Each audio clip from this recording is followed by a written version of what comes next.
বিসমিল্লাহির রহমানির রহিম।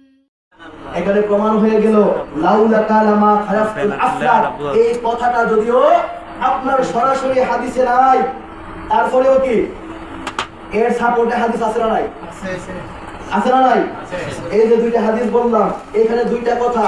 এক নম্বর কথা হলো, প্রথম কথা হলো যে কিছু কিছু ভাইয়েরা বলেন যে লা ইলাহা ইল্লাল্লাহু মুহাম্মাদুর রাসূলুল্লাহ, এই কথাটা, এই কালেমাটা আপনার সহিহ হাদিস তো দূরের কথা, কোনো দঈফ হাদিসও নাই, কিন্তু আমরা দেখতে পেলাম সহিহ সনদের হাদিসও কি আছে।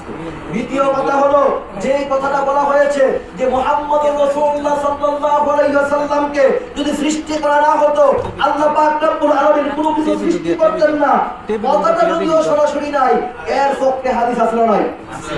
আসেন, ফাতোয়ার মধ্যে আসছে আল মাওদুআতুল কুবরা কে আল্লামাহুল্লাহ আলী কারি রাহমাতুল্লাহ হানাফিউল মালিক, হানাফি মাযহাবের চিফ জাস্টিস আল্লামাহুল্লাহ আলী কারি রাহমাতুল্লাহ আলাইহি, তিনি বর্ণনা করতেছেন, তিনি বলতেছেন এই যে লাউলা কালামা খালাকতুল আফলাক, এই কথাটা যদিও আন্নাহু মাওদুআন কাযাফিল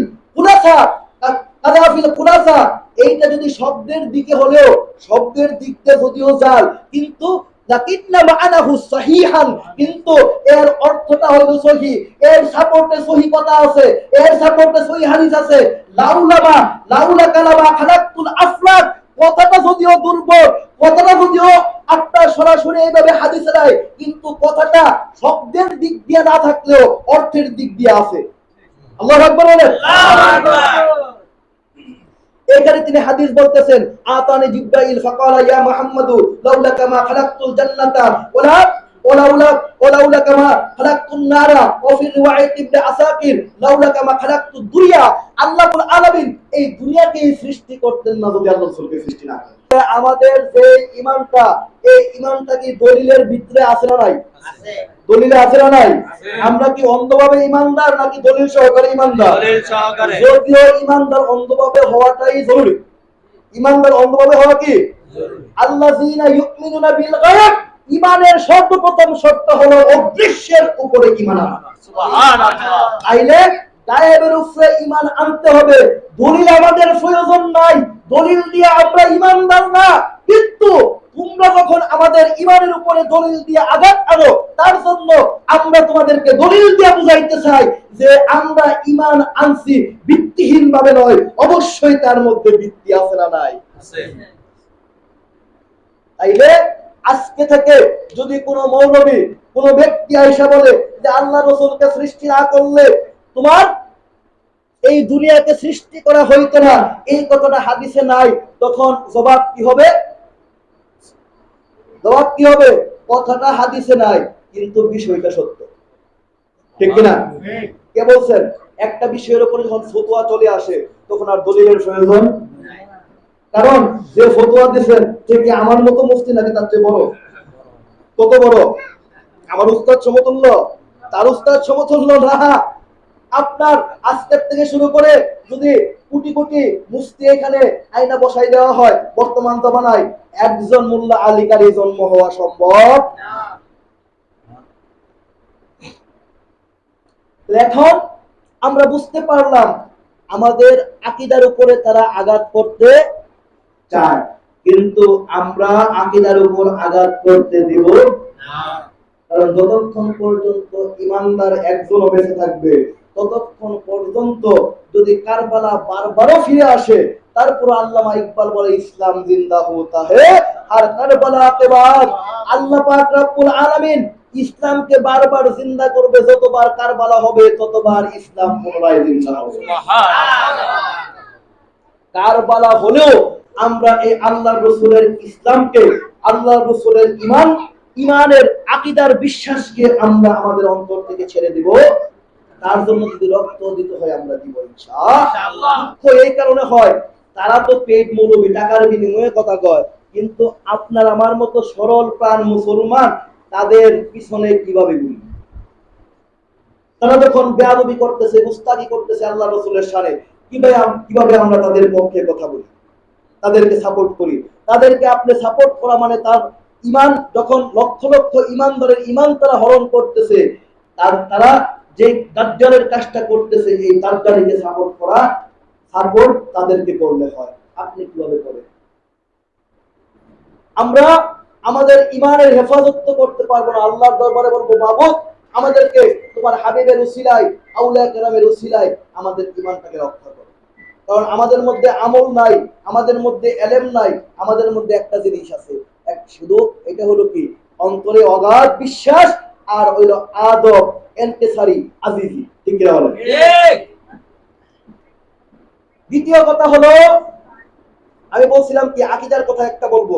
আকীদার কথা দলিল পাইছেন নি আপনারা? তাইলে আমরা কি ভুলভাল আকীদায় আছি নাকি সঠিক আকীদায় আছি? দুই নাম্বার কথা, রমজান সংক্রান্ত, যেহেতু রমজান চলতেছে আর 2-3 দিন চলবে, আগামীতে যদি বেঁচে থাকি তাহলে এই সম্পর্কে আমাদের জানা রাখা দরকার। ইফতারের সময় আমরা একটা দোয়া করি না? ইফতারের দোয়াটা কি জানি আমরা? কি বলি? আল্লাহুম্মা লাকা সুমতু আলা রিজকিকা ওয়া আফতারতু। আমরা যে দোয়াটা পড়ি, এই দোয়াটা নিয়ে আপনার অনেক মৌলবীরে জিজ্ঞাসা করা হচ্ছে যে হুজুর, আপনার এই যে দোয়াটা ইফতারের আগে পড়া হয়, এই যে দোয়াটা ইফতারের আগে পড়ে, এই দোয়াটার কোনো ভিত্তি আছে? আমার কাছে একাধিক হাদিস আছে, বলো কিন্তু উত্তর কেমনে দিছে? কয় কি, এই দোয়ার অর্থের দিকে তাকাইলে দেখা যায় কি আপনার এই দোয়াটা আগে পড়বেন না পরে পড়বেন। ঠিক আছে? আগে পড়বেন না পরে পড়বেন, এই দোয়ার অর্থের দিকে তাকাইলে নাকি বোঝা যায়। আপনার আগে পড়বেন না পরে পড়বেন এর অর্থ আমার জানার দরকার নাই। আমরা দেখবো হাদিসে পাকের মধ্যে আল্লাহর হাবিব সাল্লাল্লাহু তাআলা আলাইহি ওয়াসাল্লাম বলেছেন, সালাসাতু লা তারুদ্দু দুআতুহুম। তিনটা জায়গা থেকে তোমাদের দোয়া ফেরত দেওয়া হয় না। তিন জায়গা থেকে দোয়া ফেরত দেওয়া হয় না। এক নাম্বার কি? আস-সাইমু হাত্তা ইফতিরু। যে ব্যক্তি রোজাদার ইফতার করার পূর্ব মুহূর্ত পর্যন্ত যদি দোয়া করে, তার দোয়া ফেরত দেওয়া হয় না। দুই নাম্বার হলো আল ইমামুল আদিল। ন্যায়পরায়ণ যদি বাচ্চা হয়, শাসক হয়, তার দোয়াও ফেরত দেওয়া হয় না। ওয়াল মাজলুমুন, এবং হলো যে ব্যক্তি মাজলুম, সেই যে আজকে ইন্ডিয়ার মধ্যে মুসলমানরা মাজলুম না, অত্যাচারিত না, তারা অত্যাচারের মধ্যে আছে। আজকে আপনার ফিলিস্তিনের মধ্যে অত্যাচারের মধ্যে আছে, বিভিন্ন জায়গায় মুসলমানরা অত্যাচারের মধ্যে আছে, তাদের দোয়াও ফেরত দেওয়া হয়। আল্লাহর হাবিব বলেন কি, তিন জায়গায় দোয়া ফেরত দেওয়া হয়, তার মধ্যে একটা কি ইফতারের আগে। তাইলে দোয়া আমরা ইফতারের আগে করব না পরে? কোন সময় করব? সুন্নাত কি? আল্লাহর হাবিবের কওল কি? সাহাবায়ে কেরামের কথা কি? আগে। তাইলে মৌলবী আয়া কয় দোয়ার অর্থ বোঝা যায় পরে। তুই বেলা খুব অর্থ ভালো বুঝছস, আল্লাহর রাসূল বুঝে নাই, সাহাবায়ে কেরাম বুঝে নাই, তাবিঈনগণ বুঝে নাই, তুই বেলা খুব বুঝছস যে দোয়ার অর্থ দিয়ে বোঝা যায় যে এটা ইফতারের পরে করতে হবে, আগে কোনো দোয়া। আরে বেকল। অথচ আল্লাহর হাবিব সাল্লাল্লাহু তাআলা আলাইহি ওয়াসাল্লাম বলেছেন যে ইফতারের আগে দোয়া কবুল হয়, আর তুই মৌলবী কস ইফতারের পরে দোয়া করতে। তাহলে এই যে আমলটা, আমরা যে দোয়া কবুলের যে একটা আমল, এক তো প্রথমে দিছে কি ইমানের উপরে আঘাত, পরে দিছে আমলের উপরে আঘাত। এইখানে আমলের উপরে আঘাত দেওয়ার সুবিধা কি? ইমান যখন নষ্ট হয়ে গেছে, ইমান যখন আমাদের দুর্বল হয়ে গেছে, যদি দোয়া কবুলের সময় দোয়া কইরা আল্লাহর দরবারে কিছু চাইয়া নাই, আর আল্লাহ যদি কবুল করে নাই, তাহলে তো ইমান দাবার ফিরা পাবো, ঠিক না? তো তুমি ইমানের উপরে আঘাত আনলো, ইমান দুর্বল করলো, কইরা আইনা আমল বন্ধ করলো, যেখানে দোয়া কবুল হইব সেইখানে দোয়া করা যাবে না। আর এই না যাওয়ার মাধ্যমে আপনাকে আমাকে চিরস্থায়ী বন্দোবস্ত করলো বেঈমানের রাস্তায় চলার জন্য। কত সুন্দর সূক্ষ্ম বুদ্ধি না? বুদ্ধিটা ভালো হয়েছে না? কিন্তু অথচ আল্লাহর হাবিব সাল্লাল্লাহু আলাইহি ওয়াসাল্লাম ১,৫০০ বছর পূর্বে এই বুদ্ধির উপরে কি করছেন? সিল মাইরা দিছেন যে তোর বুদ্ধি কোনো কাজে আসবে না।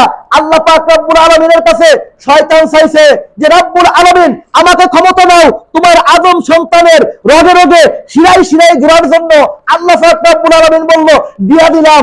আদম শয়তান কয় যে পাইলাম। পাওয়ার পরে আল্লাহ পাকের সাথে চ্যালেঞ্জ করে মাবুদ দিয়া তো দিছো, তোমার সন্তান তোমার আদম সন্তানের রগে রগে ঢুকবো, তুমি আমাকে সেই ক্ষমতা দিছো, তাইলে পৃথিবীতে যত আদম সন্তান আছে একসাথে সবাই রগে রগে ঢুকার ক্ষমতা তুমি আমাকে দিছো। আমি শয়তান তোমার কাছে ওয়াদা করলাম তুমি আমাকে যেই ক্ষমতা দিছো এই ক্ষমতা পাইয়া আমি তোমার কাছে এবার একটা কথা প্রকাশ কইরা যাই, তুমি কেমনে তোমার বান্দার ঈমান বাঁচাও আমি দেখতে লমু। আমি ডাইন থেকে আমু, আমি বাম থেকে আমু, আমি সামনে থেকে আমু, আমি পেছন থেকে আমু, চতুর্দিক থেকে তোমার বান্দাকে আমি অ্যাটাক করব, তার ঈমানকে হরণ করব। আল্লাহ পাক রব্বুল আলামিন বলে শয়তান তুই চতুর্দিক থেকে আসবি, উপর দিক থেকে আমি আল্লাহ পাক রব্বুল আলামিন আমার কুদরতি হাত দিয়ে তাকে টান দিয়ে উঠায় দেব। আল্লাহর হাবিব সাল্লাল্লাহু আলাইহি ওয়াসাল্লাম ১,৫০০ বছর পূর্বে ইহুদিদের চক্রান্ত, পেট মৌলবীর চক্রান্ত, টাকার বিনিময়ে মৌলবীর চক্রান্ত থেকে মুক্ত রাখার জন্য, আমাদের ঈমানকে হেফাজত করার জন্য আল্লাহর হাবিবের বিভিন্ন নুরানি জবানের টুকরা গুলো আমাদের জন্য দিয়ে গেছেন। আমাদের মতো আদনা গোলামরা যেন আমরা চুনে চুনে সেগুলো বের করে সেইগুলো থেকে বাতিলদের জবাব দিতে পারি। ঠিক কিনা? দেখেন হ্যাঁ তো বলতেছে মৌলবী যে অর্থ কি কয় সরে, অথচ ওয়াকালান নববী ফি শারহিল মুহাজ্জাব, ইমাম নববীর একটা কিতাব আছে, কিতাবের নাম কি শারহে মুহাজ্জাব। এই কিতাবের মধ্যে ইমাম নববী রাহমাতুল্লাহ আলাইহি বলতেছেন, এই মৌলবীরা ইমাম নববীর নাম শুনলে আবার খুব টাইট হয়, হাদিসের ইমাম, উনি এই হাদিসের তাফসীর করতেছেন যে ইয়াস্তাহাব্বু লিস-সাইমি, যে ব্যক্তি সায়েম রোজাদার তার জন্য মুস্তাহাব হলো সেই ব্যক্তি দোয়া করবে ফি হালিস সাওমিহি, তার সওম অবস্থায়, হাল মানে অবস্থা, সাওম মানে রোজা, রোজাদার ব্যক্তি দোয়া করবে রোজা অবস্থায়, এটা তার জন্য মুস্তাহাব। সুবহানাল্লাহ কইবেন না? কে বলছেন? ইমাম নববী বলতেছেন যে রোজাদার ব্যক্তি দোয়া করবে কখন? রোজা অবস্থায়। কিসের ব্যাপারে বলতেছেন? যে আল্লাহুম্মা লাকা সুমতু আলা রিজকিকা ওয়া আফতারতু।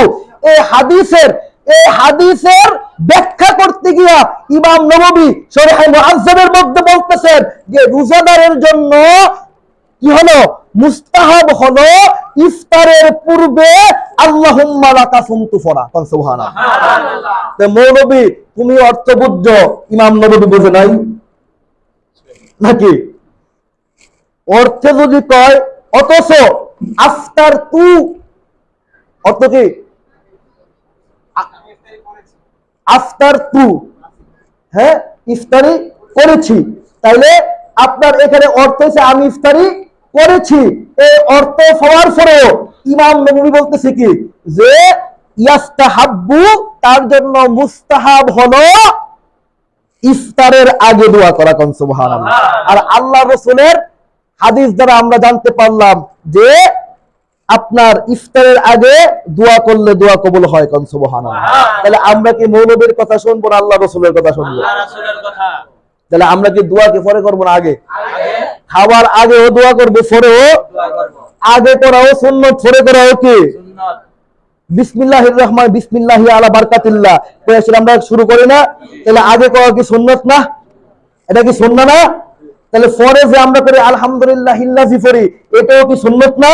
তাহলে আগেও সুন্নাত, পরেও সুন্নাত। আমরা আগেরটাও পালন করব, পরেরটাও পালন করব। আসেন এখন আমরা আমাদের ঈমানের উপরে আঘাত আনে, কথা বলতেছিলাম কি, তারা ঈমানের উপরে আঘাত আনে, আমলের উপরেও আঘাত আনে। যখনই এই ঈমানের উপরে আঘাত এবং আমলের উপরে আঘাত আসে, এই ভারতীয় উপমহাদেশের মধ্যে আল্লাহর অসংখ্য প্রিয় ব্যক্তিরা মওজুদ আছে না নাই? আল্লাহর ওলিরা আছে না? আছে। সেই আপনার আজকের থেকে প্রায় আপনার 1000 বছর পূর্বে থেকে, আপনার প্রায় 1000 বছর পূর্বে সর্বপ্রথম আপনার খাজা গরিবে নওয়াজ রাদিয়াল্লাহু তাআলা আনহু তিনি যখন আপনার ভারতবর্ষে আসলেন, তার আগেও সাহাবীরা আসছেন, তাবিঈরা আসছেন, কিন্তু ভারতবর্ষের মধ্যে ওইভাবে ইসলামকে প্রতিষ্ঠা করতে পারেন নাই। খাজা বাবা আসলেন, এসে এই জমিনের মধ্যে ইসলামকে প্রতিষ্ঠা করলেন।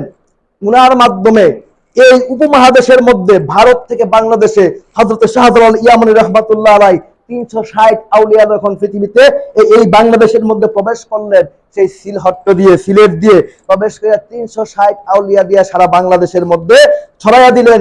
বাংলাদেশের মধ্যে ইসলাম প্রতিষ্ঠা হইল।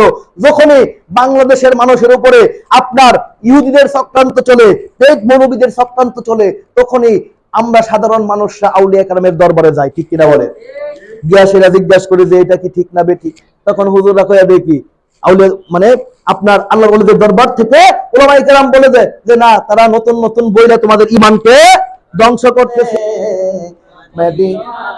নবীজির গোলামের, মাওলাজির গোলামের কোনো চিন্তা নাই, চলো নবীজির জান্নাতে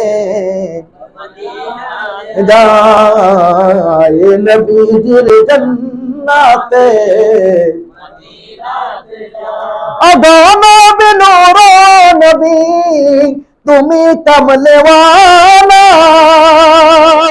তোমারি কদমে মোদের জান তালা, তোমারি বন্তনে যেন অধিক দয়া পাই, চলো নবীজির জান্নাতে মদিনাতে যাই, নবীজির জান্নাতে মদিনাতে যাই, চলো নবীজির জান্নাতে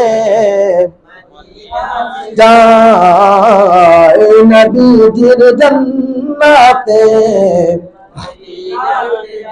আল্লাহ পাক রব্বুল আলামিন বলেন ইন্না রাহমাতাল্লাহি করিবুম মিনাল মুহসিনিন। আল্লাহ পাক রব্বুল আলামিন দাতান। আল্লাহ পাক বলেন আমি রব্বুল আলামিন হলো আলহামদুলিল্লাহি রাব্বিল আলামিন, আমার রাসূল হলো রাহমাতাল লিল আলামিন। আমি আল্লাহ দান করি আমার রাসূলকে, আর আমার রাসূলের সেই দানকৃত রহমত থাকে আউলিয়াদের কাছে। কার কথা? আল্লাহর কথা। ইন্না রাহমাতাল্লাহি কারিবুম মিনাল মুহসিনিন, এটা আল্লাহর কোরআনের আয়াত। আল্লাহ পাক রব্বুল আলামিন বলতেছেন আমার রহমত ওলিদের কাছে। সুবহানাল্লাহ। হবে এসে নাই, তাদের সাথে কোনো সম্পর্ক নাই। দেখেন বুখারীর বর্ণনার মধ্যে একটা হাদিস আসছে, মুসলিমের মধ্যে হাদিসটা আসছে। বুখারীর 3470 নম্বর হাদিস, মুসলিমের 2466 নম্বর হাদিস। হাদিসে মুবারাকার মধ্যে আল্লাহর হাবিব সাল্লাল্লাহু তাআলা আলাইহি ওয়াসাল্লাম বনি ইসরাইলের একজন ব্যক্তির বর্ণনা করতেছেন। বনি ইসরাইলের এক ব্যক্তি, আল্লাহর হাবিব বলেন কানা ফিল বনি ইসরাইল রাজুলান কাতলা 99 ইনসানান। বনি ইসরাইলের এক ব্যক্তি 99টা ব্যক্তিকে খুন করছে। বলে ব্যক্তি 99টা খুন করছে। খুন করার পরে তার মধ্যে কি একটা অনুশোচনা আসছে। অনুশোচনা আসার পর এখন ওই ব্যক্তি দৌড়াইতেছে যে এই যে খুন করছি, খুনের পাপ তো মহাপাপ, একটা দুইটা না 99টা।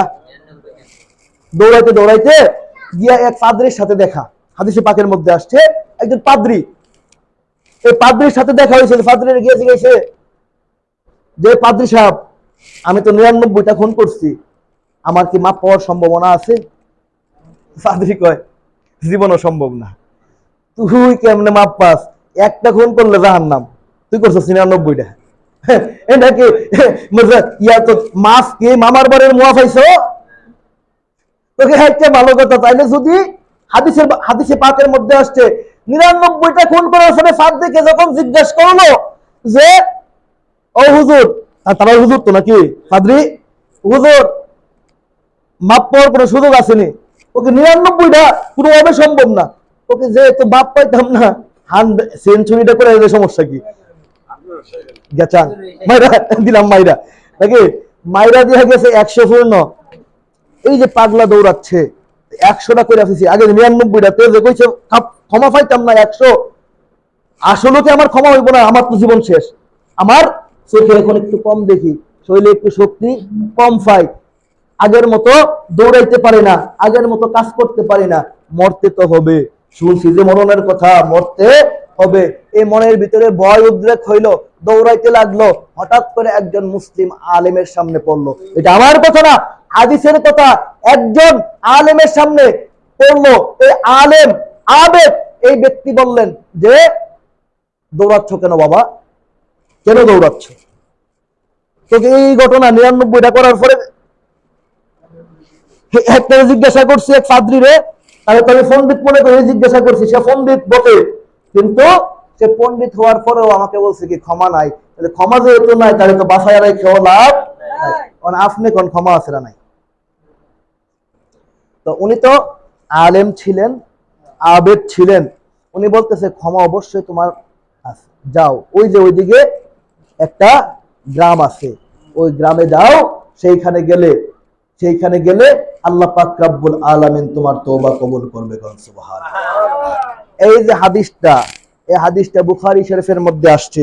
এই হাদিসটা বইলা আপনার আমাদের মদিনা ইউনিভার্সিটি থেকে ফিরে আসছে, লন্ডনে ডক্টরেট করে, কইতাছে যে ওই যে এক এলাকা ছাইরা, খারাপ এলাকা ছাইরা ভালো এলাকার দিক যাওয়ার কথা কইছে। বলছে মন্দ এলাকা ছাইরা ভালো এলাকার দিক যাইতে কইছে, আর সে এলাকার দিক যখন যাইতে গেছে, ওই সেই এলাকা পর্যন্ত পৌঁছতে পারে নাই, পথিমধ্যে মৃত্যুবরণ করছে। দুই দিক থেকে ফেরেশতা আসছে, এক দিক থেকে জান্নাতের ফেরেশতা, আরেক দিক থেকে জাহান্নামের ফেরেশতা। দুই ফেরেশতা দুই টানাটানি, একদল কয় তে তো কাফের, তে তো মুশরিক, তারে দৌড়ে জাহান্নামে নিয়ে যাও। আরেক দল কয় না না, সে তো তওবা করার জন্য আসছিল, তারে ক্ষমা করে দিছে আল্লাহ, তারে আমরা নেবো, জাহান্নামী কয় আমরা নেবো, জান্নাতি কয় আমরা নেবো। দুই দল টানাটানি, আল্লাহ পাক রব্বুল আলামিন ইলহাম করলেন যে মাপজুক শুরু করো, তার বাড়ির থেকে যে জায়গায় যাইতাছিল ওই পর্যন্ত। আমি আমার ভাষায় আপনারা যেভাবে বুঝবেন ওইভাবে বলতেছি, হাদিসের ভাষায় নাই, হাদিস এইভাবেই আসছে, আমি আমার ভাষায় ব্যাখ্যা করতেছি, মাতৃভাষা। ঠিক আছে? যে আপনার হাদিসে পাকের মধ্যে আসছে যে দুই দল ফেরেশতা টানাটানি, আল্লাহ পাক ইলহাম করলেন তার বাড়ি থেকে ওই পর্যন্ত একটা মাপজুক করো। মাপজুক যখন করলো, দেখা গেল যে সে তওবার দিকে অগ্রসর একটু বেশি ছিল, আল্লাহ পাক রব্বুল আলামিন বলছে তাকে ক্ষমা করে দেওয়া হলো। এইখানে হাদিসের থেকে ব্যাখ্যা কি আসলো? সহিহুল বুখারীর মধ্যে ওই মৌলবী, ডক্টরেট করা মৌলবী, আপনার ডক্টরেট শেষ হয়েছে না মনে হয়, আপনার বাংলাদেশের মধ্যে কুখ্যাত একজন ব্যক্তি আছে, আমি নাম বলবো না, সে কাযযাব বিন কি জানি কয়, তো এর সন্তান, সে মদিনা ইউনিভার্সিটি থেকে লেখাপড়া কইরা আসছে। ঠিক আছে? এই লেখাপড়া কইরা আইসা সে এখন ডক্টরেট করে আপনার লন্ডনে, সেখান থেকে সে এত বড় ডক্টরেট হলো মৌলবী, আমি কি তার কাছে কিছুই না। এই মৌলবী যখন বলে যে হাদিস দ্বারা বলতেছে খারাপ গ্রাম থেকে ভালো গ্রামের দিকে যাওয়ার কথা বলছে, আমি যদি বলি আউলিয়া, তাইলে তো আপনি কইবেন বেড়া এত বড় ডক্টর, আপনি কোন হানের মৌলবী সেটা আউলিয়া কইতাছেন যে আউলিয়াদের কাছে যাওয়ার কথা বলছে? এটা তো মানতে পারি না। কি কন, মানন যায়? এত বড় মদিনা ইউনিভার্সিটি থেকে পড়ালেখা করা, এত বড় পিএইচডি দাঁড়ি, তার কথা যদি আমার কথার বিপরীত হয়, তাহলে স্বাভাবিক ক্ষেত্রে আমি বাইনাস। ঠিক কিনা?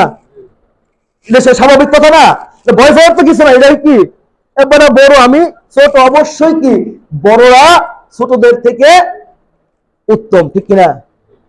তাহলে সেই ক্ষেত্রে উত্তম, কিন্তু আমি যেখান থেকে এখন কথা বলতেছি তাইনের থেকে উত্তম, তাইনের থেকেও কি উত্তম। তাইনে শুধু একলা না, তার 14 গোষ্ঠী যারে মানে, সেই নাসিরউদ্দিন আলবানী এই হাদিসের ব্যাখ্যা করতে গিয়া খুব সুন্দর করে হাদিসের ব্যাখ্যা করতেছে যে আল্লাহর হাবিব সাল্লাল্লাহু তাআলা আলাইহি ওয়াসাল্লাম এই হাদিস বর্ণনা করছেন, ওয়া ফি হাযাল হাদিস ইউখবিরু সাল্লাল্লাহু আলাইহি ওয়াসাল্লাম আন্না রাজুলান বিন আনি ইসরাঈল কানা কাদ কাতালতা তিসআ ওয়া তিসঈনা ইনসানান বিগাইরিল হাক্কি, এই ব্যক্তি হাদিসে পাকের মধ্যে আল্লাহর হাবিব বর্ণনা করতেছে যে বনি ইসরাইলের এক ব্যক্তি 99টা খুন করছে, 99টা খুন করছে বিগাইরে হক, হকের বাইরে থেকে, হকের বাইরে থেকে অন্যায়ভাবে। ফারাদাত তাওবাতা, তার মধ্যে তওবার ইরাদা হলো। ফাজাআ ইলা রাহবিন, ফাজাআ ইলা রাহবিন, সে এই রাহবিন শব্দের অর্থ রুজু করলাম না ফাদরি, ওই ফাদরির কাছে গেছে, গিয়া জিজ্ঞাসা করছে যে ফাদরি সাহেব আমার ক্ষমা হইব কিনা। এটা কার কথা বলতেছি? আলবানির সরা। এই যে হাদিসের ব্যাখ্যা করতেছে নাসিরউদ্দিন আলবানি, এই নাসিরউদ্দিন আলবানির ব্যাখ্যাটা আমি বলতেছি আপনাদের সামনে।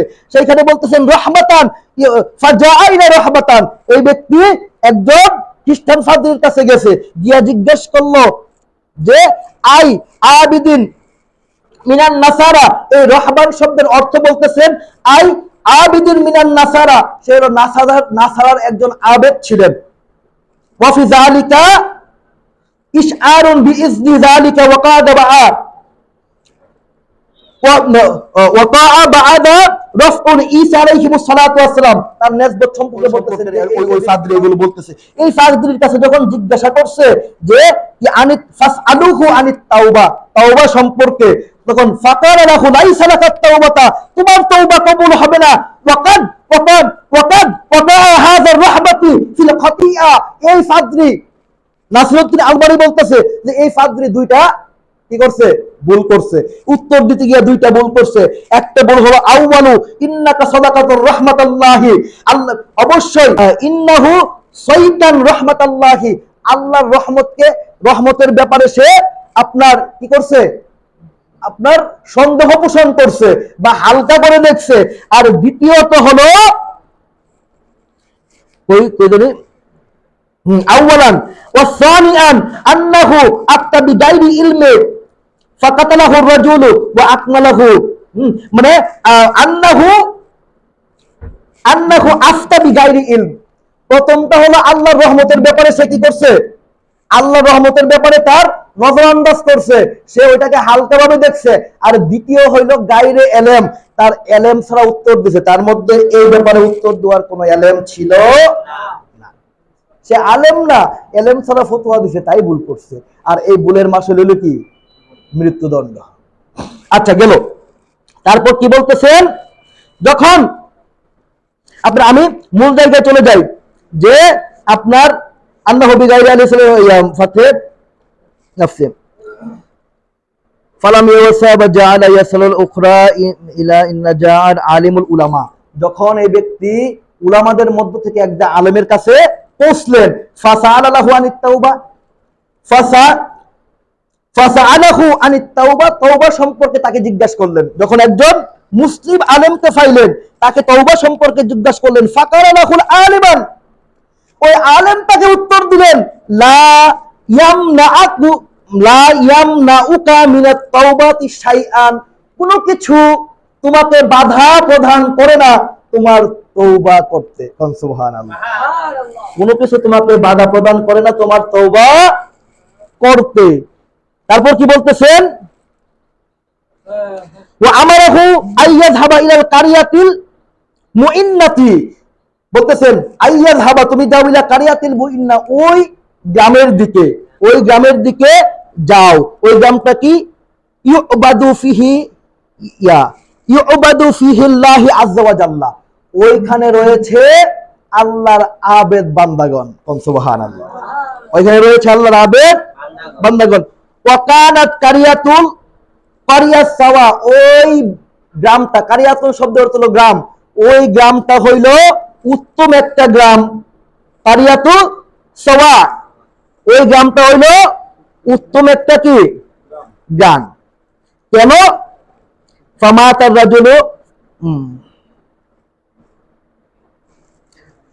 আদেশটা চলে গেল। আচ্ছা, ফামাতার রাজুলু মিনার মিন রাহমাতিল্লাহি আযজা ওয়া জাল্লা ইন্নাহু ইনদানা হাদারাতুল ওয়াফাতুন মাইল আইমালুল করিয়াতুস সালিহিন। আচ্ছা এখানে আসেন। তারপরে আয়েশা নাসিরউদ্দিন আলবানী হাদিসের ব্যাখ্যা, লম্বা ব্যাখ্যা তো আমি বলতে গেলে আপনারা আরো বিরক্ত হবেন। আমি মূল জায়গায় আসতেছি। নাসিরউদ্দিন ওই মৌলবী কি কইছে যে বন্ধ গ্রাম থেকে ভালো গ্রামের দিকে যাওয়ার জন্য, দূষিত গ্রাম থেকে ভালো যাবে মানে আপনার পরিশুদ্ধ গ্রামের দিক যাওয়ার জন্য। কিন্তু নাসিরউদ্দিন আলবানী বলতেছেন যে কি হলো, মিন কারিয়াতিস সালিহিন আল্লাতী তাওয়াজ্জাহু ইলাইহি লিতাওবাতি, ওই গ্রামের মধ্যে ওই গ্রামের বিশেষত্ব হইল ওই গ্রামের মধ্যে আল্লাহর সালেহ বান্দা ওলিগণ মওজুদ ছিলেন। কোন সুবহানাল্লাহ। তাইলে হাদিসের ব্যাখ্যা করছে নাসিরউদ্দিন আলবানী, আল্লাহর ওলিদের কথা বলছে ওই গ্রামের মধ্যে আছে।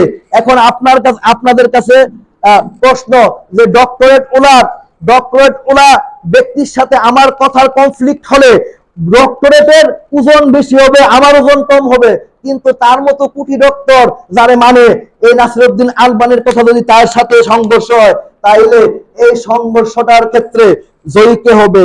সে নাসিরউদ্দিন আলবানী।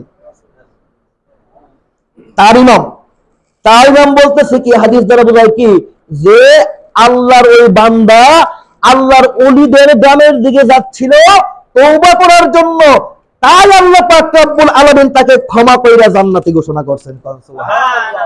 তাইলে ওলিদের কাছে যাইতেও হয় না, কাছে যাওয়ার নিয়ত করছে, সেই দিকে যাইতেছে, এই ব্যক্তির একটা খুন করা কি, একটা খুন করা গুনাহে কবিরা।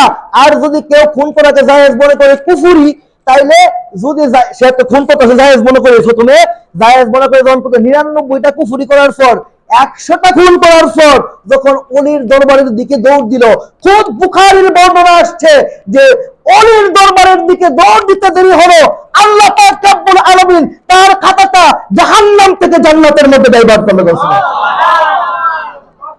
যাইতেও হয়েছে না, যাওয়ার কোনো প্রয়োজন হয় নাই, যাওয়ারও প্রয়োজন হয় নাই, যাইতাছে। তাইলে সেই দিকে যাচ্ছে, অলির দিকে যাচ্ছে, তাতেই তার তওবা কবুল, তাতেই সে জান্নাতি। আর যাওয়ার পরে ফায়দা কি? সুবহানাল্লাহ। আর তারপরে আমি হাদিস দিচ্ছি যে ওলি আল্লাহর দরবারে যেতে হবে না, ওলি আল্লাহর দরবারে যেতে হবে। তাদের সাথে দুনিয়ার আখিরাতের সম্পর্ক কি বলতেছিলাম, দুনিয়া আখিরাতের সম্পর্ক কি? এই যে এই ব্যক্তিটা মৃত্যুবরণ করলো, জান্নাতের ফেরেশতারা তাকে উঠাইয়া নিল, এটা দুনিয়া না আখিরাত? জান্নাত কি দুনিয়াতে না আখিরাতে? আখিরাতে। যদি আখিরাতে জান্নাত হয় এবং এই জান্নাতের ফেরেশতারা তাকে উঠাই নিছে, তার উসিলা কারা? ওলিরা উসিলা না? ওলিদের গ্রামের দিকে যাচ্ছে, সেই উসিলায় কি হচ্ছে? সে জান্নাতের দিকে যাচ্ছে। তাইলে আখিরাতের উপকার আছে না নাই? আছে না নাই? আছে। আপনারা কি বুঝে বলছেন না বুঝে বলছেন? আচ্ছা, তারপরে ফায়দা 2 কি? ইজা খুল্লাসাল মুমিনু মিনান নারিল, যখন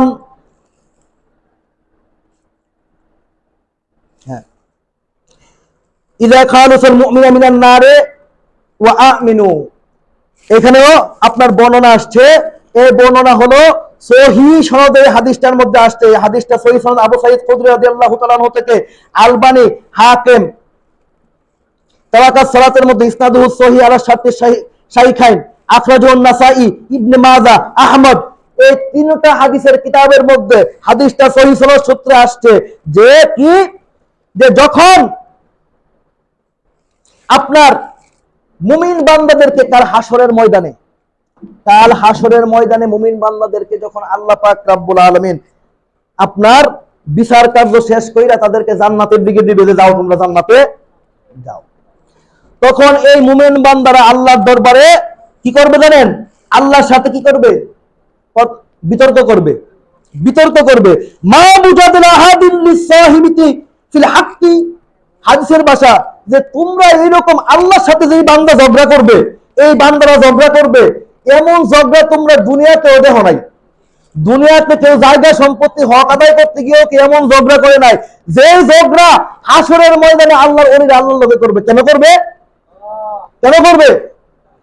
এই কারণে করবে, আল্লাহর ওলিরা ডাক দিয়া বলবে, মাবুদ আমাদেরকে তো তুমি জান্নাতের সার্টিফিকেট দিয়ে জান্নাতের মধ্যে ছেড়ে দিচ্ছ, জান্নাতে যাওয়ার জন্য হুকুম দিয়েছ, আমরা তো জান্নাতের মধ্যে যাইতেছি, কিন্তু আমরা যে জান্নাতের মধ্যে যাইতেছি আব্দুল করিম, আব্দুর রহিম, আব্দুল জলিল, এরকম যারা আছে তাদের কত আমাদের সাথে দেখতেছি না, তারা কই? আল্লাহ পাক রব্বুল আলামিন ডাক দিয়ে বলবে, ও জান্নাতীরা, তোমরা জান্নাতে যাও, তাদের সাথে তোমাদের কোনো সম্পর্কের বিষয় না, তারা জাহান্নামে, তোমরা কি জান্নাতি, তারা জান্নাতের দিকে, তোমরা জান্নাতের দিকে অগ্রসর হয়ে যাও, তারা জাহান্নামের মধ্যে আছেন। আল্লাহ হাদিসে পাকের মধ্যে হাদিস সাক্ষী, হাদিসে পাকের মধ্যে আল্লাহর হাবিব সাল্লাল্লাহু আলাইহি ওয়াসাল্লাম ডাক দিয়ে বলে, উম্মত শোনো শোনো শোনো, কাল হাসরের ময়দানে এই আউলিয়া কেরামগণ, এই সলে বান্দারা আল্লাহর সাথে, ওই সমস্ত বান্দাদের জন্য আল্লাহর সাথে ঝগড়া করবেন, এমন ঝগড়া করবেন পৃথিবীর জমিনের মধ্যে কেউ জমি নিয়েও ঝগড়া এমন করে নাই, কেউ টাকা নিয়ে ঝগড়া এমন করে নাই, নিজের হক আদায়ের জন্য ঝগড়া এমন করে নাই। মারামারি পর্যায়ে যেমন চইলা যায়, ঠিক ওই পর্যায়ের ঝগড়া আল্লাহর সাথে করবেন। বলবেন, মাবুদ গো, আমরা এই করি আব্দুল করিম, আব্দুর রহিম, আব্দুল সাত্তারকে ছাড়া জান্নাতের মধ্যে যাব না। কেন কেন কেন যাব? কারণ তারা তো দুনিয়ার মধ্যে আমার সাথে নামাজ পড়ছে, আমার সাথে রোজা রাখছে, আমার সাথে হজ করছে, আমার সাথে যাকাত দিছে, আমার সাথে ভালো কাজের মধ্যে ছিল, আমার সাথে অন্যায়ের প্রতিবাদ করেছে, আমার সাথে তাসবিহ তাহলিল করছে, আমার সাথে মিলাদ পড়ছে, আমার সাথে কিয়াম করছে, আমার সাথে সব জায়গায় গেছে, যত ভালো ভালো কাজের মধ্যে সে আমার সাথে ছিল। আজকে দুনিয়ার মধ্যে যখন সে আমার সাথে সমস্ত ভালো কাজের মধ্যে ছিল, সে আমাকে দুনিয়ার মধ্যে ছাড়ে নাই, আমি ভালো কাজ করতে গেলে আমাকে সহযোগিতা করছে। মাবুদ, আর হাসরের ময়দান থেকে তুমি যখন আমাকে জান্নাতের মধ্যে দিয়েছো, দুনিয়াতে সে আমাকে ছাড়ে নাই, জান্নাতেও আমি তাকে ছাড়বো, জান্নাতেও আমি তাকে ছাইরা যাব, তাকে নিয়েই যাব, তাকে নিয়েই যাব। এখন আল্লাহ পাক বলেন, লম্বা হাদিস, আল্লাহ পাক রব্বুল আলামিন বলতেছেন কি, যাও গিয়ে কি করো? আল্লাহ পাক রব্বুল আলামিন বলেন না যে লিস্টি দাও, কারা কারা তোমার সাথে আসিল, লিস্টি দাও, লিস্টি দিয়া আমার কাছে পাঠাও, এই লিস্ট অনুযায়ী আমি জাহান্নাম থেকে জান্নাতে দিয়ে দিয়েছি। আল্লাহ পাক রব্বুল আলামিন এই কথা বলেন নাই। আল্লাহ পাক বলতেছেন, ইজহাব, যাও জাহান্নামের মধ্যে ঢুকো, জাহান্নামের মধ্যে ঢুইকা যারে যারে চিনো, অনেকের নাম তো বলতে পারে, কি কোন নাম বলতে পারে না, কিন্তু চেহারা দেখলে তো চিনা ফেলবে। মনে করেন যে অনেক দূরে বা অনেক দিন আগে আমার সাথে মেম্বার সাহেবের সাথে দেখা হয়েছে, এই দেখা হওয়ার পরে হঠাৎ করে 2 দিন একসাথে ঘুরছিলাম, অনেক আগে অনেক ভালো সময় 2 দিন কাটছে, 20 বছর পরে দেখা, কিন্তু ওই নামটা মনে নাই, কিন্তু চেহারা যখন দেখছে তখন কি, আরে কত 2টা দিন কত সুন্দর মুহূর্ত কাটছে আমরা। আল্লাহ পাক রব্বুল আলামিন এই আশঙ্কাটাও নেন নাই, আল্লাহ পাক রব্বুল আলামিন এই রিস্কটাও নেন নাই যে নামটা তো ভুলে যাইতে পারে, চেহারা দেখলে তো ভুলতো না, যাও জাহান্নামের মধ্যে ঢুকো, ঢুইকা যারে যারে দেখতাছিনো তাড়াতাড়ি বেরা জান্নাতে চলে যাও। নাম লিস্টির কোনো দরকার? এটা কার ক্ষমতা? আল্লাহর ওলির ক্ষমতা। দিবেন কে? কিয়ামতের ময়দানে জাহান্নাম থেকে জান্নাতে নিয়ে আসবে। তাইলে কবর হাসরের সম্পর্ক আউলিয়াদের সাথে আছে না নাই? আছে।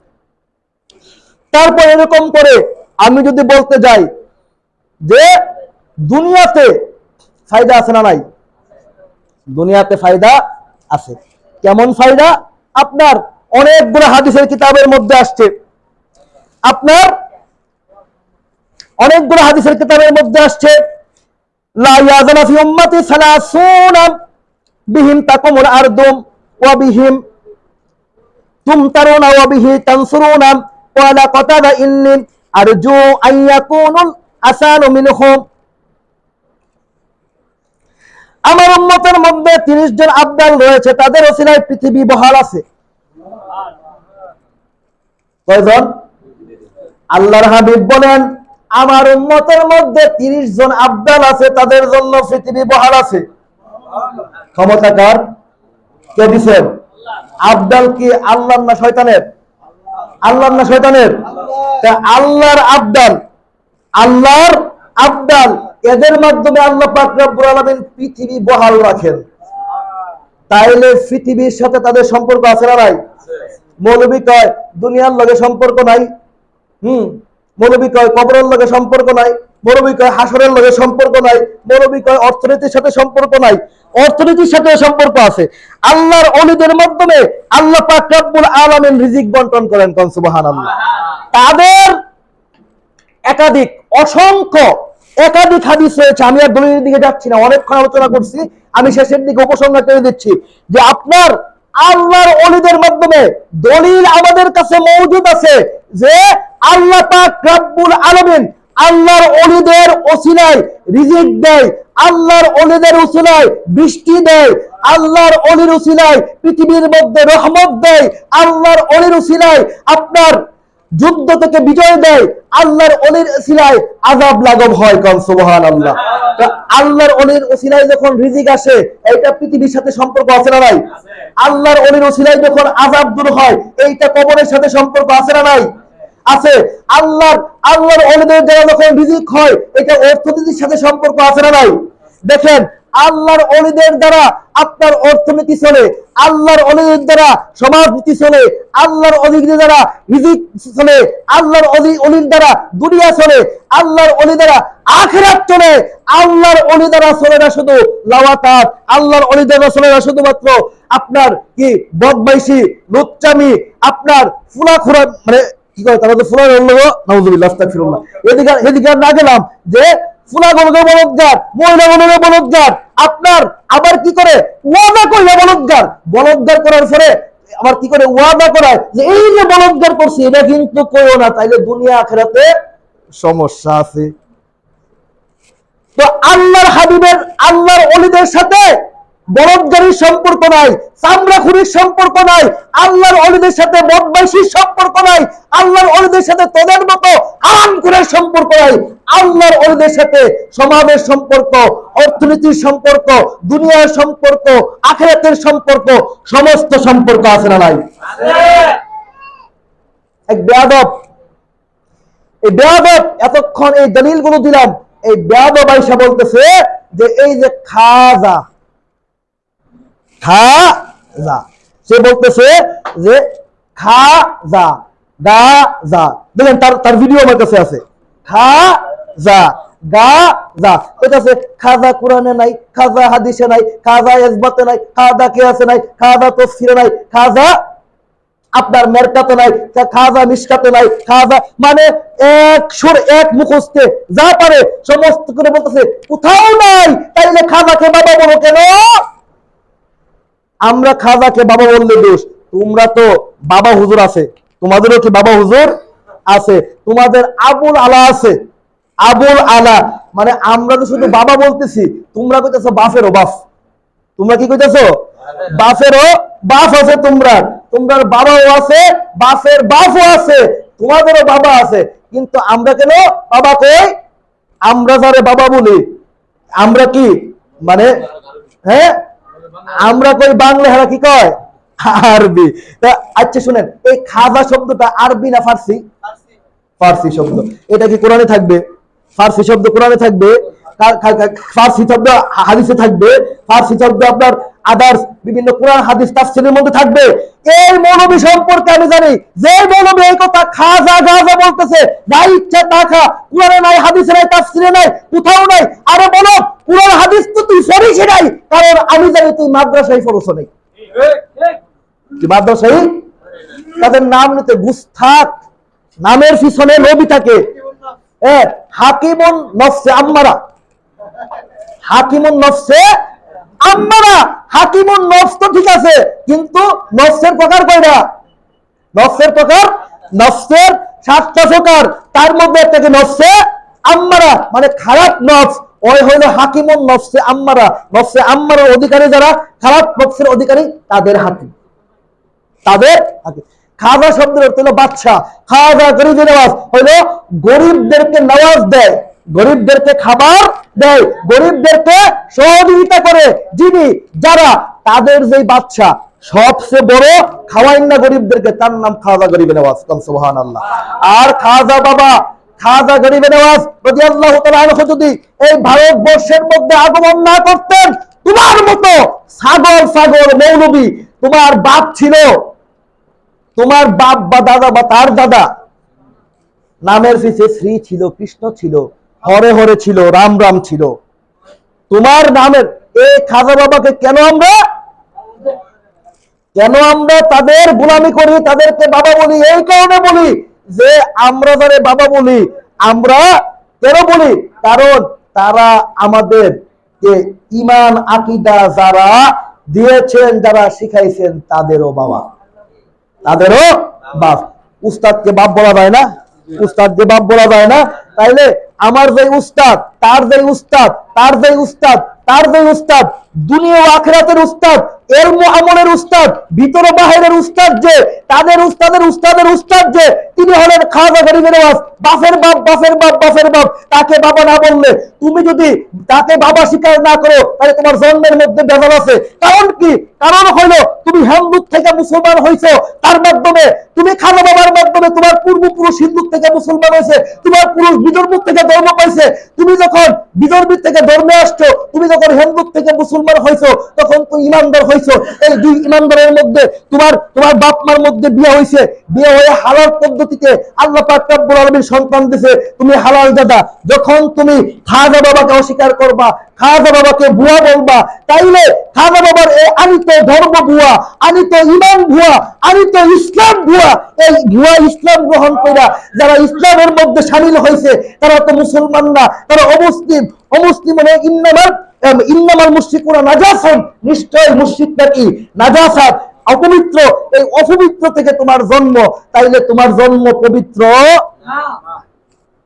ফতোয়া কি তোমার না আমার? ফতোয়া তো তার না আমার।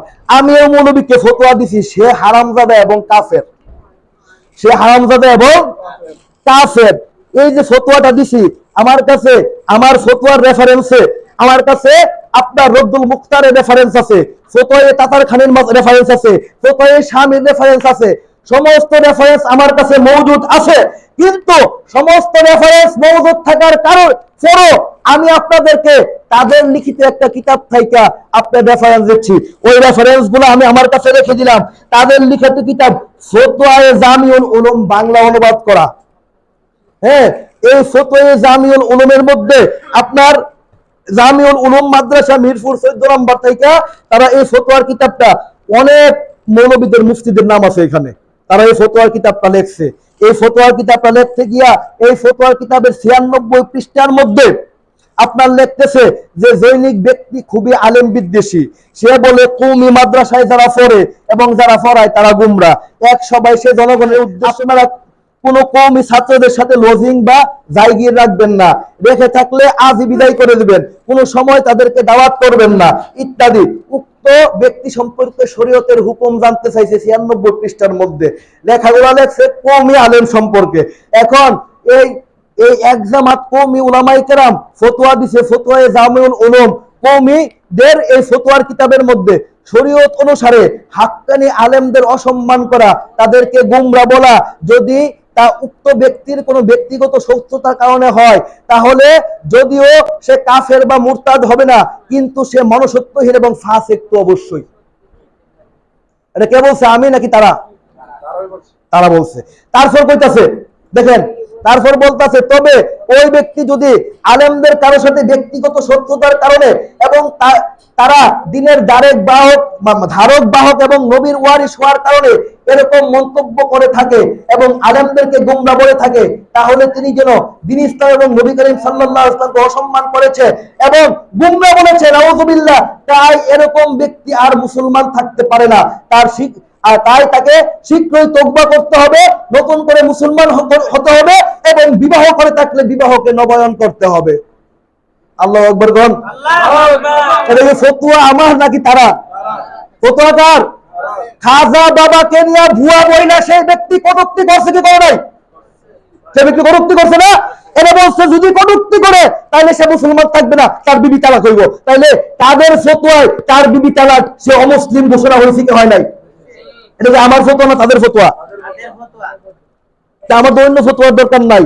আমি বলবো আমি কাফের ফতোয়া দিছে, আমার নাম উল্লেখ করে বলতেছে আমার কাফের ফতোয়া দিছে, আমি লা ইলাহা ইল্লাল্লাহ মুহাম্মাদুর রাসূলুল্লাহ পড়ে কাফের থেকে মুসলমান হইছি।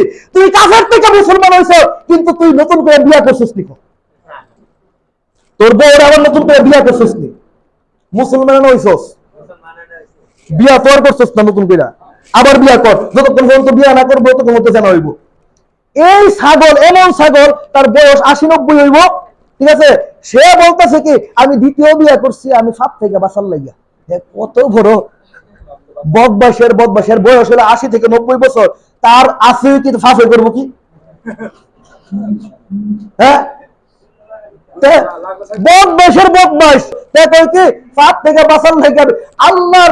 আল্লাহর নবীর মিম্বরে বৈশা জুমার দিনে কোরআন হাতে নিয়ে আমি আপনাদের কাছে বলতেছি যে আমি ফাঁদ থেকে মুক্ত হওয়ার জন্য মোবাইল থেকে, নারীদের ফেতনা থেকে মুক্ত থাকি।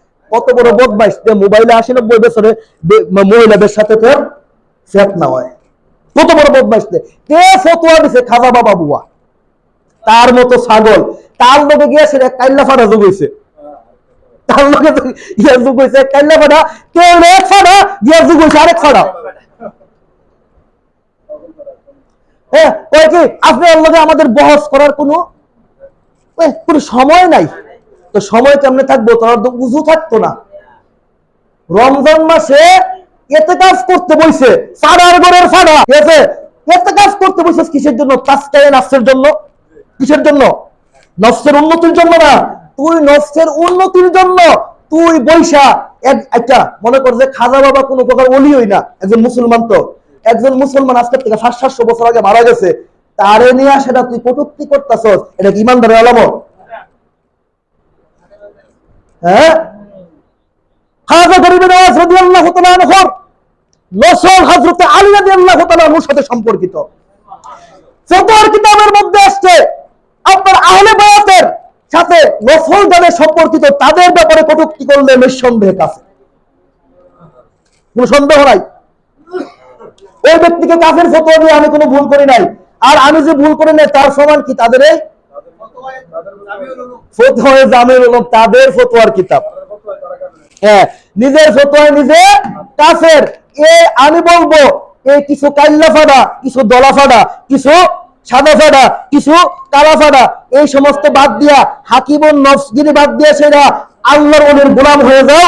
আবার কি জানেন নে, সে খাজা গরিব নওয়াজ সম্পর্কে আপনার কটূক্তি করতেছি না, কে আবার ফিসাব, কিন্তু কে ফিসাব, তার তরিকা আবার ফিস্তিয়া, তার তরিকা কি? কে ফিস্তিয়া তরিকার ফিসাব, সেসাব। হ্যাঁ, তে ফিস্তিয়া তরিকার ফিসাব, তে বাপ ছিল না, তে তার বাপ ছিল না, তার বাপের তে কই বুয়া। আচ্ছা আচ্ছা বলেন তো, রাস্তার মধ্যে যে লাল শালু লাগাইয়া, ব্যাগের মধ্যে লাল শালু লাগাইয়া আপনার টাকা তোলে, তার সাথে কি খাজা বাবার কোনো সম্পর্ক আছে? কোন সম্পর্ক আছে? এই যে অশ্লীল গান বাজনা, তার সাথে কি খাজা বাবার সম্পর্ক আছে? খাজা বাবার দরবারে ইহুদি যায়, খ্রিস্টান যায়, হ্যাঁ, হিন্দু যায়, বৌদ্ধ যায়, সব যায়, গিয়ে কেউ সেজদা করে, কেউ উফুক দিয়ে করে, কেউ সিট দিয়ে করে, যে যার নিচ্ছে তারপরে তাতে আমাদের কোনো সমস্যা নাই। যে যার ধর্ম বিশ্বাস অনুযায়ী তার দরবারে যায়, সেইখানে গিয়ে উপকার পায়। হযরত ইমাম শাফি, আমি আখেরি কালাম বলতেছি, ইমাম শাফি রাহমাতুল্লাহি আলাইহি, তুই কত বড় মুফতি হইছস, কত বড় উস্তাদ হইছস, কত বড় মুফতির মুফতি হইছস, কত বড় ফিসা হইছস। ইমাম শাফি রাহমাতুল্লাহি আলাইহি ফতোয়া শামিল মুকদ্দমার মধ্যে, আমার কাছে কিতাব আছে, আয়েশা দেখাবে সাকিমুন নাফস, তোর কাছে কিতাব লাগে তুই খুঁজে দেখ, আমি জানি তোর কাছে কিতাব নাই, তোর লগে কিছু ফাড়া আছে, এরা কিতাব পড়তে পারে, তাদেরকে দিয়ে পড়াইস। দুইটা ফাড়া আছে, একটা নিজে স্বঘোষিত ওহাবি কয়, তোকে আমারে ওহাবি কইও গালি দিলেও আমার কোনো সমস্যা নাই, আমি ওহাবি হইলে আমি আলহামদুলিল্লাহ, কারণ ওহাবি আল্লাহর নাম, ওহাব হইলো আল্লাহর নাম, আমি ওহাবি মানে আমি আল্লাহওয়ালা। আরে ফোনের ফোট, ওহাবি মানে হলো মুহাম্মদ বিন আব্দুল ওয়াহাব নজদীর কুফরি আকীদা যারা অনুসরণ করছে তাদেরকে আমরা ওহাবি বলি। তুই যদি সেই ওহাবি হস তাইলে তুই আল্লাহওয়ালা না, তুই হলি শয়তানওয়ালা, শয়তানওয়ালা। তাইলে কি কস? আলহামদুলিল্লাহ। এই হলো এক ফাড়া, হেল লগে আছে। আরেক ফাড়া হলো কাইল্লা ফাড়া, কয়দিন আগে আপনার সোনাকান্দার গোয়ালঘর থেকে ছুটে গেছে, সোনাকান্দার গোয়ালঘর থেকে সে আমাদের দড়ি ছিঁড়া গেছে, এনে গিয়া সেরা এই কাইল্লা ফাড়া, না জানে হাদিস, না জানে কোরআন, কি তোমরা ফির সাহেবের নামে তোমরা দুরূদ শরীফ বানাইছো, এটা কোন দলিলে, কোন হাদিসে? আরে সৈন্যের সূত্রই বলে মুহাদ্দিস, তারে আমি আজকের থেকে 5 বছর আগে আল্লাহর নবীর ফয়া যখন এই বিষয়টা নিয়ে এসে যখন দ্বন্দ্ব হইতেছিল, তারে 5-7 বছর আগে কইছিলাম তুই যে মুহাদ্দিস, তোরে মুহাদ্দিস সনদ রাখে দিছে, তোরে মাদ্রাসায় মুহাদ্দিস যে রাখছে, সে একটা মূর্খ। কারণ তোর মধ্যে কোনো মুহাদ্দিসের কোনো যোগ্যতাই নাই। বেটা তুই যে মুহাদ্দিস, এই যে আপনার আল্লাহর ওলিদেরকে নিয়ে আমরা যে দরুদ শরীফ পাঠ করি, এইটা হাদিস দ্বারা প্রমাণিত। কোন সুবহানাল্লাহ। তুই আসিস কাল্লা ফাড়া, তুই আইস, তোরে আমি হাদিস দেখাই দেবো। তো এখন কথা হইল যে তোরা যে নিজের বাপ ছিলস না, এই ফাড়া, এই 3 ফাড়া মিল্লা বয়সেরা তোরা দলিল ফাস্তা কই যা। দলিল হইল ফতোয়া শামীর মুকদ্দমার মধ্যে আল্লাহর ওলিদের দরবার থেকে এতক্ষণ বললাম ওলিদের সাথে, জিন্দা ওলিদের সাথে সম্পর্ক থাকলে কি লাভ, ওলিরা কাল হাসরের ময়দানে কি উপকার করবে। কিন্তু আল্লাহর ওলি যদি ইন্তিকাল করে, ইন্তিকালের পরে কবরে থাকে, তারাও ওইখান থেকে উপকার করতে পারে। কোন সুবহানাল্লাহ। তাদের ওসিলায় আল্লাহ পাক রব্বুল আলামিন দোয়া কবুল করেন। ইমাম শাফি রাহমাতুল্লাহি আলাইহির উদ্ধৃতি মুকদ্দমায়ে শামির মধ্যে ইবনে আবিদিন শামি রাহমাতুল্লাহি আলাইহি ঘটনা লিখতেছেন। হযরত ইমাম শাফি রাহমাতুল্লাহি আলাইহি বলেন যে আমি আমার বাড়ি থেকে প্রায় 12 কিলোমিটার না 1200 কিলোমিটার পথ হযরত ইমাম আবু হানিফা রাহমাতুল্লাহি আলাইহি রওজা, সেই মাজার শরীফ, আমি যখন কোনো মাসলা নিয়ে সমস্যায় পড়তাম, তখন আমি বাড়ির থেকে সফর কইরা ইমামে আজমের মাজারে যাইতাম। সেইখানে গিয়া 2 রাকাত নফল নামাজ পড়তাম। 2 রাকাত নফল নামাজ পড়া ইমামে আজমের এই মাজারের সামনে, এই মাজারকে উসিলা কইরা আমি আল্লাহর দরবারে দোয়া করতাম। আমি ইমাম শাফি বলতেছে, আমি যখন ইমামে আজমের উসিলা কইরা আল্লাহর দরবারে মাসালার জটিলতা সম্পর্কে দোয়া করতাম, আল্লাহ পাক রব্বুল আলামিন আমার মাসালার সমাধান দিয়ে দিতেন। কোন সুবহানাল্লাহ। তাহলে মৃত ওলিদের মাধ্যমে উপকার আছে না নাই? জিন্দারও আছে, মরাও। তুই কেমনে আবি ফাড়া, তোরা তো ফাইতি না। কারণ তোরা তো হাকিমুন নফসে আম্মারা, তোরা তো ফাড়া গরু ছাগলের হাকিম। তোরা পাবি কেমনে? আল্লাহর ওলির সাথে দুশমনি করার কারণে তোদের অন্তরে আল্লাহ পাক রব্বুল আলামিন সিনমোহর মারছেন। আল্লাহ পাক রব্বুল আলামিন বলেন হাদিসের কুদসি, মান আদালি ওলিয়ান ফাকাদ আযানতু বিল হারবে। যারা আল্লাহর ওলিদের সাথে দুশমনি করলো, তারা আল্লাহর সাথে দুশমনি করলো, আল্লাহর সাথে যুদ্ধ ঘোষণা করলো। আপনারা বলেন যে আল্লাহর সাথে যুদ্ধ ঘোষণা মুমিনের কাজ না কাফেরের কাজ? তাহলে আমি যে তারা কাফের ফতোয়া দিছি, বেশি ভুল করছি? অতএব আপনার এই কাফের মালাউন বদবক তোদেরকে বলবো যে আমি আপনাদেরকে যারা ভিডিও করতেছেন তাদেরকে বলবো এই অংশটা কাইটা দিয়ে আপনার অবশ্যই জরুরি এই অংশটা কাটাপ করবেন। যে এই ফাদারকে বলবেন যে ওলিদের দুশমনি করার কারণে মৃত্যুর সময়, মৃত্যুর পরে তার চেহারার ছবিটা যেন আমাদেরকে দেখায়। আমি হলফ করে বলে দিব, আমি তার ভবিষ্যৎবাণী করছি, আল্লাহর হাবিবের ওসিলায় আল্লাহ পাক রব্বুল আলামিন এই কম্বক নাদানের চেহারা বিকৃত করে তাকে মৃত্যুবরণ করাবেন। কারণ পূর্বে যারা আল্লাহর ওলিদের সাথে বেয়াদবি করছে, তাদের প্রত্যেকের চেহারা উত্তর পায়খানার মতো হয়ে গেছে। এবং এই এক কাইল্লা ফাড়া, আরেকটা হলো দলা ফাড়া, আর তে হইলো হাকিমুন নফসে আম্মারা। এই 3 ফাড়া যদি অতি দ্রুত খাজা বাবার দরবারে গিয়া ক্ষমা চাইয়া আল্লাহর দরবারে তওবা না কইরা আল্লাহর দরবার থেকে মাফ না নেয়, তাইলে অচিরেই তার অপমৃত্যু যখনই হবে, অপমৃত্যু হবে আর তাদের চেহারা বিকৃত হবে, নিঃসন্দেহে, তাতে কোনো সন্দেহ নাই। আল্লাহ পাক রব্বুল আলামিন এই সমস্ত উলামায়ে সু থেকে, এই সমস্ত ইহুদিদের টাকা প্রাপ্ত মৌলবীদের থেকে আমাদেরকে আল্লাহ পাক রব্বুল আলামিন হেফাজত করুক। সকলে বলুন আমিন। আরো জোরে বলুন আল্লাহুম্মা আমিন। আল্লাহ পাক রব্বুল আলামিন আমাদেরকে এই সমস্ত বাতিলদের থেকে আমাদেরকে রক্ষা করুক। সকলে বলুন আমিন।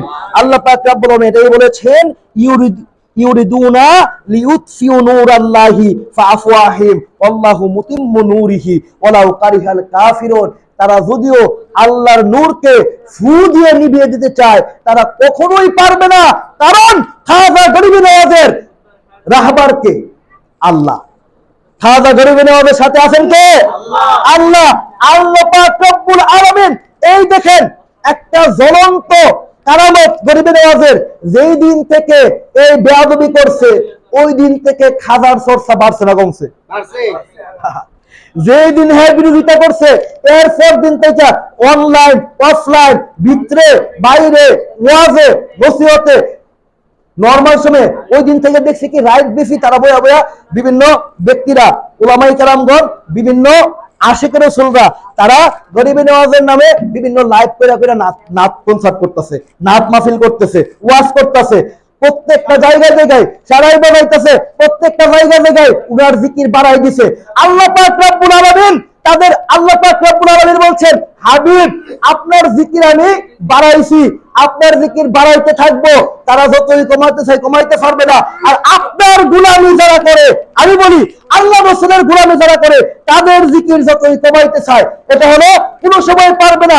খাজা বাবার জ্বলন্ত কেরামত হইল, তারা খাজা বাবার শানকে নামাইতে চাইছে আর খাজা বাবার জিকির আরো বেশি বাইরে গেছে। অতএব আল্লাহ পাক রব্বুল আলামিন বলতেছেন যে তারা কখনো পারবে না। আল্লাহু মুতিম্মু নূরিহিম ওয়ালাউ কারিহাল কাফিরুন, কাফেররা পছন্দ করুক আর না করুক আমি এই নূরকে প্রজ্বলিত করব। আল্লাহ পাক রব্বুল আলামিন আমাদেরকে সঠিক ইলম ও আমল দান করুক, সঠিক আহলে সুন্নাতুল জামাতের আকীদা আমল এবং আউলিয়া কেরামের মহব্বত। সর্বশেষ কথা, আমি সব সময় প্রায় বর্তমানে যেখানে ওয়াজ করি লাস্টে এই কথাটা বলি, আদিবু আওলাদিকুম আলা সালাসাল হিসাল, তোমরা তোমাদের সন্তানদেরকে তিনটা বিষয়ের আদব শিখাবা। একটা হলো হুব্বিন নবী হুকুম, আল্লাহর নবীর মহব্বত, দ্বিতীয় হলো হুব্বে আহলে বায়াত, আল্লাহর নবীর আহলে বায়াতের মহব্বত, 3 নাম্বার হলো ও কিরাতাল কুরআন, তোমরা কোরআনের কেরাত শিখাইবা। প্রথমে নবীর মহব্বত শিখাইবা, তারপরে তোমরা আহলে বায়াতের মহব্বত শিখাইবা, সেখান থেকে কোরআনের কেরাত শিখাইবা। যখন নবীর মহব্বত এবং আহলে বায়াতের মহব্বত হৃদয়ে ধারণ কইরা কোরআন শিখবে, সেই কোরআনের দ্বারা যখন তেলাওয়াত করবে সেই তেলাওয়াত হবে হুদাল্লিল মুত্তাকিন, তার হেদায়েতের পথ। আর যদি তার তেলাওয়াতের পূর্বে রাসূলের মহব্বত আহলে বায়াতের মহব্বত না থাকে, ইউদিল্লু বিহি কাসিরান ওয়া ইয়াহদি বিহি কাসিরান, সে ইউদিল্লু বিহি কাসিরানের পথের মধ্যে চলে যাবে। আল্লাহ পাক রব্বুল আলামিন আমাদেরকে বুঝার তৌফিক দান করুন। অবশ্যই আমি একদম বজ্রকণ্ঠে বলতে চাই, সারা এলাকাটা সারা বাংলাদেশের মধ্যে হাজারো লাখো মাদ্রাসা বাতিলদের তৈরি হয়ে গেছে। তাদের মাদ্রাসায় দিয়া আপনার সন্তানকে ফ্রি পড়াইয়া বড় আলেম বানানোর কোনো প্রয়োজন নাই। আপনি একটা হুব্বে রাসূলের মাদ্রাসায় দিবেন, একটা হুব্বে রাসূলের আহলে বায়াতের মাদ্রাসায় দিবেন, সেখানে থেকে বড় আলেম না হইলো বড় বেয়াদব হইব না। আলেম বড় না হইলে কোনো সমস্যা নাই, বড় বেয়াদব হইলে আপনার ঈমান নষ্ট হয়ে যাবে। আল্লাহর হাবিবের সাথে বেয়াদবি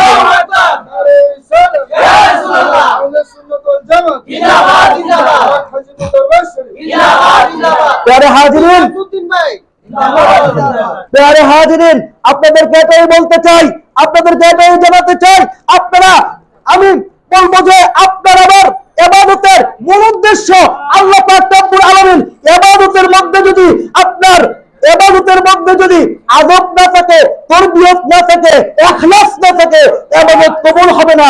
আর ইবাদত কবুল হওয়ার জন্য পূর্ব শর্ত হলো হালাল রিজিক। সামরাত দেখা নিয়া মিথ্যা কথা কইয়া প্রতিবেশী হয় না, নিজে খায়া হারাম খাওয়া ইবাদত কবুল হইব না। নাই একটা তোকে আমার এটি মানে সামরা খোর, হেরা খুরের শেষ নাই, সামরা খোর, জেনা খোর, ফুলা খোর, খোর। আপনাদেরকে অবশ্যই দ্বীনি শিক্ষায় শিক্ষিত করতে হবে। অবশ্যই দ্বীনি শিক্ষার মধ্যে দুনিয়া ও আখিরাতের কল্যাণ আছে না নাই? আর সেই দ্বীনি শিক্ষাটা হতে হবে হেদায়েতের পথে। আর হেদায়েতের পথ কি? হুব্বিন নবী হুকুম ওয়া হুব্বি আহলে বায়াত, কিরাতুল কুরআন, আহলে বায়াতের মহব্বত, রাসূলের মহব্বত, প্রথমে রাসূলের মহব্বত, দ্বিতীয়ত আহলে বায়াতের মহব্বত, তৃতীয়ত কোরআনের তেলাওয়াত, কোরআনের শিক্ষা। যখন ওই দুইটা মহব্বতের সাথে কোরআন ঢুকবে, কোরআন দ্বারা তোমার মধ্যে বেয়াদবি ঢুকবে না, কোরআন দ্বারা তোমার মধ্যে বেঈমানি ঢুকবে না, কোরআন দ্বারা তোমার মধ্যে গুস্তাখি ঢুকবে না, কোরআন দ্বারা তুমি পথভ্রষ্ট হবে না। সেই কোরআন দ্বারা তোমার মধ্যে ঈমানের নূর ঢুকবে, ইলমের নূর ঢুকবে, সেই ঈমান দ্বারা ইবাদতের নূর ডুববে। সেই কোরআনের তেলাওয়াত দ্বারা তুমি তোমার ইবাদতের মধ্যে নূর পাবা, সেই কোরআনের তেলাওয়াত দ্বারা তোমার আমলের মধ্যে নূর পাবা, সেই কোরআনের তেলাওয়াত দ্বারা তোমার হাকিমুন নাফস নাম দিতে হবে না, তোমাকে আল্লাহ পাক রব্বুল আলামিন পৃথিবীর মধ্যে যেমন ভাবে খাজা গরিবে নওয়াজকে উত্তোলন করেছেন, যেমন ভাবে শাহ আলী মুগদাদিকে উত্তোলন করেছেন, যেমন ভাবে আপনার শাহজালাল ইয়ামানী রাহমাতুল্লাহ আলাইহি উত্তোলন করেছেন, আপনার বিভিন্ন আউলিয়া কেরামের নাম শত শত হাজার হাজার বছর ধরে এই পৃথিবীর মধ্যে সমুদ্র লোক আছেন, কেউ তারা নিজেদের নাম বেছে নাই, কেউ তারা নিজের নামের আগে লেখে নাই, তাদের নামকে আল্লাহ পাক রব্বুল আলামিন সমন্বিত করেছেন। যদি তোমার মধ্যে আল্লাহর হাবিবের মহব্বত, আহলে বায়াতের মহব্বত দিয়া কোরআন শিক্ষা করো, তাহলে আল্লাহ পাক রব্বুল আলামিন আজকে তুমি মৃত্যুবরণ করবা, কিয়ামত পর্যন্ত তোমার নাম পৃথিবীর মধ্যে জারি রাখবেন। অতএব নাম দিয়া কোনো কাম নাই। ইতিকাফের মধ্যে বৈশা ওলি আল্লাহর বিরোধিতার থেকে বাদ দিয়া যদি তুমি কিছু ইবাদত বন্দেগী গুস্তাখি বাদ দাও, দেখেন আল্লাহ পাক রব্বুল আলামিন বলেন যে লার তারফাউ আসওয়াতাকুম ফাওকা সাউতিন নবী, এখানে একটা কথা আছে, লা তারফাউ আসওয়াতাকুম ফাওকা সাউতিন নবী, তোমার কণ্ঠ নবীর কণ্ঠের চেয়ে উঁচা কইরো না। এটা কিন্তু ইবাদত না, এটা কোনো আমল না, এটা অন্য কিছু বিষয় না, শুধুমাত্র একটা আদবের বিষয়। আল্লাহ পাক বলেন এই আদব থেকে যদি তোমার যদি একটু বিচ্যুত হও, তোমার একটু যদি সুরটা উঠে যায়, আনতুহাবাতা আমালুকুম ওয়া আনতুম লা তাশউরুন, তুমি কাফের হয়ে যাবা, তুমি কাফের হয়ে যাবা, তুমি কেন চাইতা না। আদব বড় কঠিন জিনিস। আদব থেকে আপনার বেশি আমলের দরকার নাই, বেশি ইলমের দরকার নাই, আদব থাকো। এর জন্য সুন্নিদের মধ্যে মুহাব্বত আছে, আদব আছে, আমল অল্প হইল। আল্লাহ পাক রব্বুল আলামিন আল্লাহর হাবিবের মাধ্যমে আমাদেরকে জানায়া দিয়েছেন আমরা তো গুনাহগার, আর নাসু মিনাল খাতাই ওয়াল ইসিয়ান, মানুষ হইল ভুল ত্রুটি সমন্বিত একটা বস্তু। এই বস্তু ভুল করবে, ত্রুটি করবে, এই বস্তু কবিরা করবে, সগীরা করবে। আল্লাহর হাবিব বলেন আদব থাকবে, ঈমান থাকবে, আমল অল্প হইল, কবিরা গুনাহ সগীরা গুনাহ হইব, কোনো সমস্যা নাই। কাল হাসরের ময়দানে যদি আদব বলা হোক, যদি ঈমানদার হোক, তাহলে কাল হাসরের ময়দানে আমি আল্লাহ রাসূল বললাম শাফাআতি লি আহলি কাবায়ের উম্মতি, তোমার মতো আদবওয়ালা, তোমার মতো অল্প আমলওয়ালা ব্যক্তির জন্য যদি কবিরা গুনাহ থাকে, আমি আল্লাহ রাসূল কাল কিয়ামতের ময়দানে তোমাকে শাফাআত করে নিয়ে যাব। শর্ত কি? এক নাম্বার ঈমান, দুই নাম্বার কি? আদব। এই ঈমান আর আদব থাকলে ইবাদত অল্পতেই কবুল, ভিতরে অল্প কাজে অল্প আমলে ভিতরের দরজা খুলে যাবে। কোন সুবহানাল্লাহ। আল্লাহর হাবিব বলেন মান নাম ইয়ারহাম কবিরানা ওয়া ইয়াফিক সগীরানা মা লাইসা মিন্নি ফালাইসা মিন্নি, যার মধ্যে বড়দের আদব নাই, ছোটদের স্নেহ নাই, সে আমার উম্মত। একটা কথা বলি, পিতামাতার ওয়াজ তো তোমরা অনেক করো, পিতামাতার ওয়াজ অনেক করো, পিতামাতার সাথে আদব করতে হবে, আদব করতে হবে, বহুত কিছু বলো, কিন্তু পিতামাতার সাথে আপনার যদি বেয়াদবি করেন তাহলে বেয়াদব আর রাসূলের সাথে বেয়াদবি করলে বেঈমান, ঠিক না? স্বাভাবিক বিষয় বুঝো না যে আউলিয়া কেরামের সাথে নসবত আল্লাহর রাসূলের এইখানে বেয়াদবি করা যাবে না, আল্লাহর সাথে তাদের নসবত এইখানে বেয়াদবি করা যাবে না। যদি এইখানে বেয়াদবি করো তাহলে তো ঈমানের উপর আঘাত আসবে, আর এই ঈমান যখন একটু ডাইভার্ট হয়ে আল্লাহ রাসূলের দিকে বেয়াদবি যাবে, তাহলে সাথে সাথে ঈমান নষ্ট হয়ে যাবে। আল্লাহ পাক রব্বুল আলামিন আমাদেরকে এই সমস্ত পেট বনবিদির থেকে বাঁচার তৌফিক দান করুন, সকলে বলি আমিন। আল্লাহ পাক রব্বুল আলামিন আমাদেরকে কবুল করুন। আলহামদুলিল্লাহি রাব্বিল আলামিন ওয়া মা আলাইনা ইল্লাল বালাগ। আসসালামু আলাইকুম ওয়া রাহমাতুল্লাহি তাআলা ওয়া বারাকাতুহু।